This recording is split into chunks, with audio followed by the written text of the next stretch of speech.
In a bid to end the ongoing war between Russia and Ukraine, US President Donald Trump has urged Europe to stop buying oil from Russia. According to him, it is aiding Moscow's war efforts against Kyiv.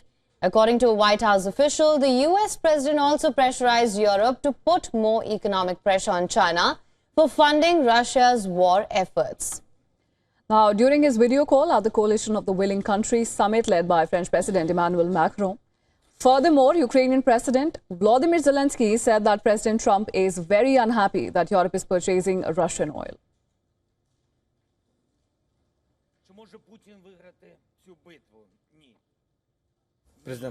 President Trump is very dissatisfied that Russia's oil is being purchased by Europe. Among others, there are two countries. We know that these are Hungary and Slovakia. Everyone knows it is these countries. In addition, Zelensky held extensive talks with European leaders and US President Trump on imposing fresh sanctions on Russia and protecting Ukraine's airspace. Now, following the Coalition of the Willing summit, French President Emmanuel Macron said that 26 countries backing Kiev has pledged to deploy troops in Ukraine as a security guarantee once a peace deal is achieved with Russia. Now, Macron added that the troops will maintain its presence either on land, at sea or in the air as a reassurance force. The second element of these peace and security guarantees is what we call the reassurance forces. Indeed, today we have 26 countries that have formally committed themselves. Several others are still clarifying their position, but 26 countries that have committed to deploying troops as a reassurance force in Ukraine.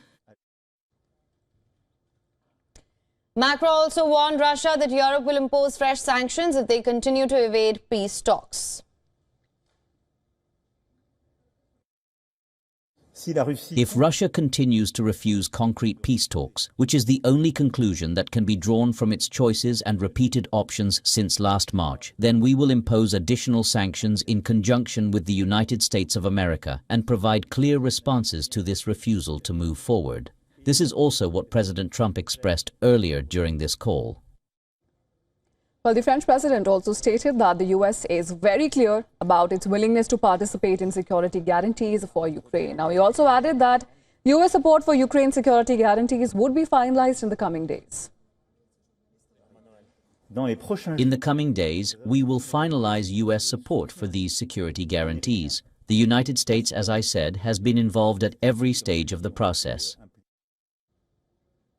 On the contrary, Italy reiterated its stance that it will not send its troops to Ukraine. In a video call during the Coalition of the Willing meeting, Prime Minister Giorgia Meloni said that Italy will not deploy its troops into Ukraine, however, expressed her support for a potential ceasefire with training initiatives outside Ukraine's borders. Meanwhile, on the war front, at least 2 people have been killed after Russian missiles reportedly struck a Danish-sponsored humanitarian demining mission in northern Ukraine. According to authorities, Russia has carried out the strike on purpose, targeting a team from the Danish Refugee Council in the city of Chernihiv. They also confirmed that another 3 have been injured during the attack. Furthermore, the Russian Defense Ministry has said that its troops have taken control of a village in Ukraine's Dnipropetrovsk region. The ministry also released a footage showing explosives in the Dnipropetrovsk region.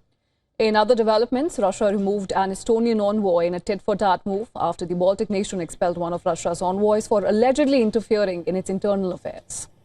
In a statement, the Russian Foreign Ministry stated that the move comes in direct response to Estonia's groundless expulsion of this envoy. Ein sehr starkes und einheitliches Europa ist für uns ein wichtiges.